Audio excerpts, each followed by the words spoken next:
जब दर्द नहीं था सीने में तब खाक मजा क्या जीने में।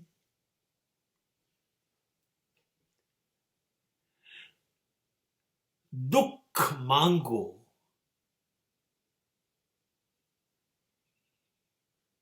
દુઃખને ઉછેરો, એનું પાલન પોષણ કરો.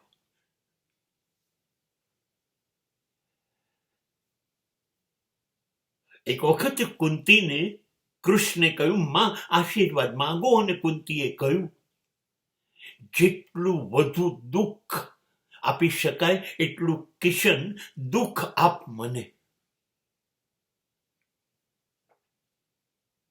મને આ ઘટનામાંથી કુંતીનો જવાબ સીધો જ હૃદયમાં ઉતરી ગયો.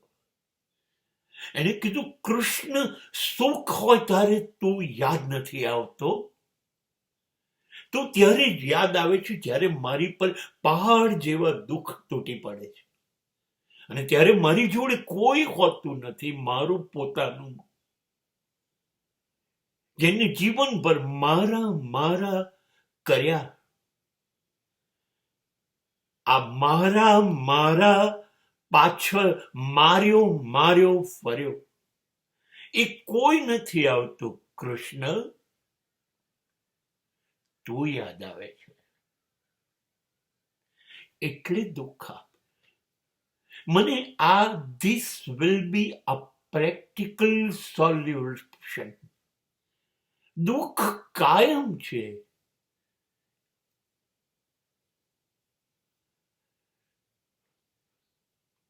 ને હું પણ આ વિચારસરણીમાં માનતો થઈ ગયો. જેમ દુઃખ વધુ વધુ પડતું જ જાય,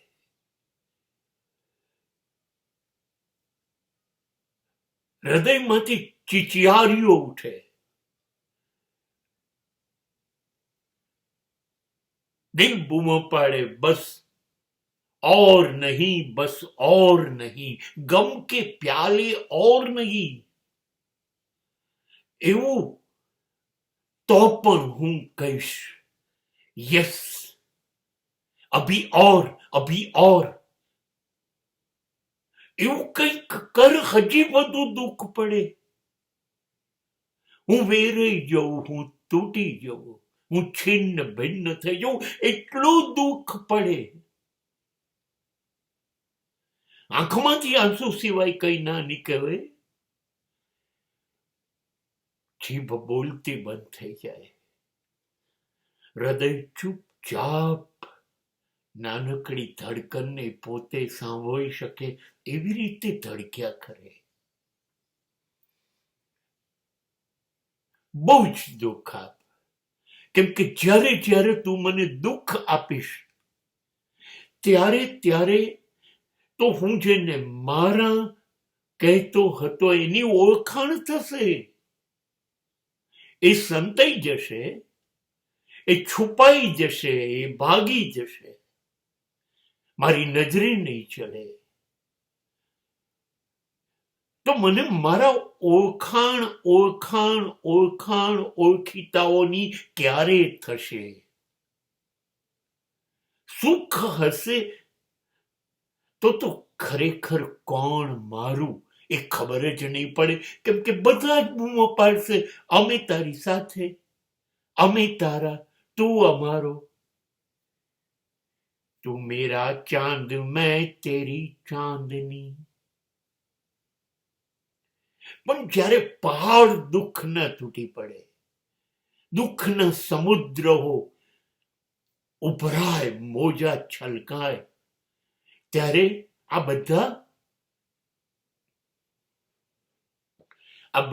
જ કિનારે ઉપર ઉભા રહીને દૂર દૂર ખસતા જશે. ત્યારે મને ઓળખાણ થશે, એ હું જેને માનતો હતો એ તો મારું કોઈ છે નહીં. એ તો સુખના સાથી હોગા. મારા કોણ એની ઓળખાણ થશે અને ત્યારે જ મને સમજાવશે મારો હું પોતે, બીજું કોઈ નહીં. હું જ છું. મારી પાસે હું આવી જશે મારો હું એને ભેટી પડીશ, હું એને ઓળખી જઈશ. બસ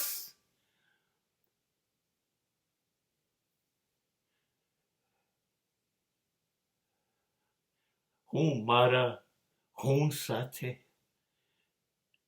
મારી તમામ મુશ્કેલીઓ, મારા તમામ તોફાનો સામે લડીશ.